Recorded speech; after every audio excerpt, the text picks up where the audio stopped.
Hello, xin chào các bạn đã quay trở lại với review 5 phút. Ở cuối tập trước, sau khi đánh bại tên Trích Tiên được Liễu Đông Mi truyền tống vào thì Từ Dương rốt cuộc cũng biết được một ít thông tin liên quan đến sư phụ mình. Tại đây, hắn cũng có câu trả lời cho việc tại sao Thiên Lam Tông ở hạ giới lại luôn bị các thế lực tiên ma giòm ngó. Thời gian trôi qua, sau khi thông qua cửa ải thứ 5 của Long Tàng, Từ Dương đã được sư phụ mình để lại cho một cự long làm tọa kỵ vô cùng hoành tráng. Con rồng này chẳng những là linh thú thượng cổ mà hơn hết nó có tính giải trí cao, điều đặc biệt là nó có thể phun ra pháo hoa khiến Từ Dương vui vẻ. Sau khi thu thập được cự long thì đám người Từ Dương cũng được truyền tống trở về cánh cửa nơi Liễu Đông Mi đang chờ. Thấy 6 người nhanh như vậy đã có thể hoàn thành 5 cửa ải, ông vô cùng thất kinh.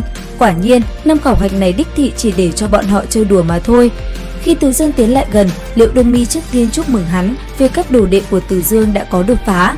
Sau đó, lão nói cho hắn biết sư phụ trước kia của lão đã đến đây thăm dò về bí mật Long Tàng. Tương truyền, Thái sư tổ trước kia đã để lại một kho báu bí mật mà thứ này có ảnh hưởng rất lớn đến ma giới và cánh cửa phi thăng lên thượng giới.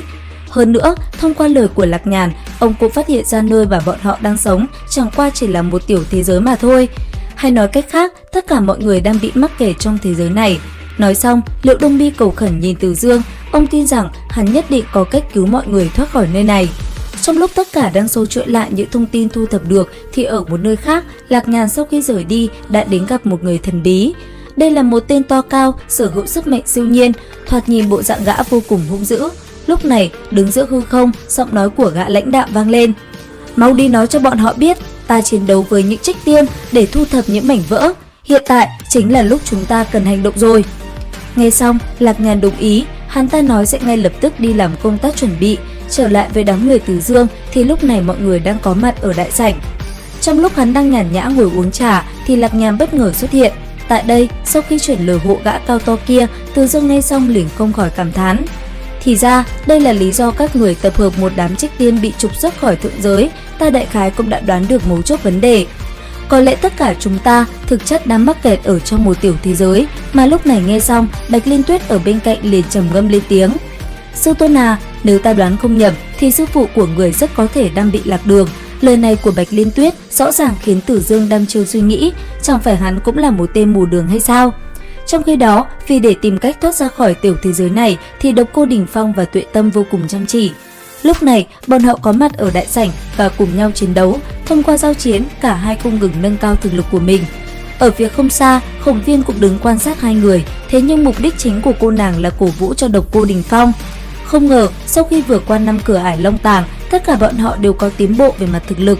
Đây cũng là chỗ tốt khi được đi theo Từ Dương. Trong khi cuộc chiến giữa Tuệ Tâm và Đình Phong đang diễn ra vô cùng quyết liệt, thì ở trong thư phòng, sau một hồi suy nghĩ, Từ Dương rốt cuộc cũng thông suốt. Hắn quyết định sẽ đi tìm đường ra, nhất định sẽ có thông đạo giúp bọn họ thoát khỏi nơi này. Hắn tin rằng bị mắc kẹt trong tiểu thế giới cũng chính là lý do suốt 10 vạn năm qua, tu vi của hắn vẫn luôn đình trệ ở luyện khí kỳ. Bởi vậy, bản thân phải mau chóng nghĩ cách thoát khỏi nơi này. Nghĩ là làm, Từ Dương lập tức triệu tập cự long mà sư phụ hắn để lại. Sau đó một người một rồng bay thẳng lên trời cao. Xuyên qua những tầng mây, cả hai không ngừng tìm kiếm lối thoát cho mình, cũng là cho những người phía dưới đang đặt niềm tin vào bọn họ. Đến đây thì cũng hết tập 66 luyện khí 10 vạn năm. Các bạn có tò mò về diễn biến tập tiếp theo hay không? Theo dõi kênh để biết thêm chi tiết nha. Video đến đây là hết. Xin chào và hẹn gặp lại các bạn.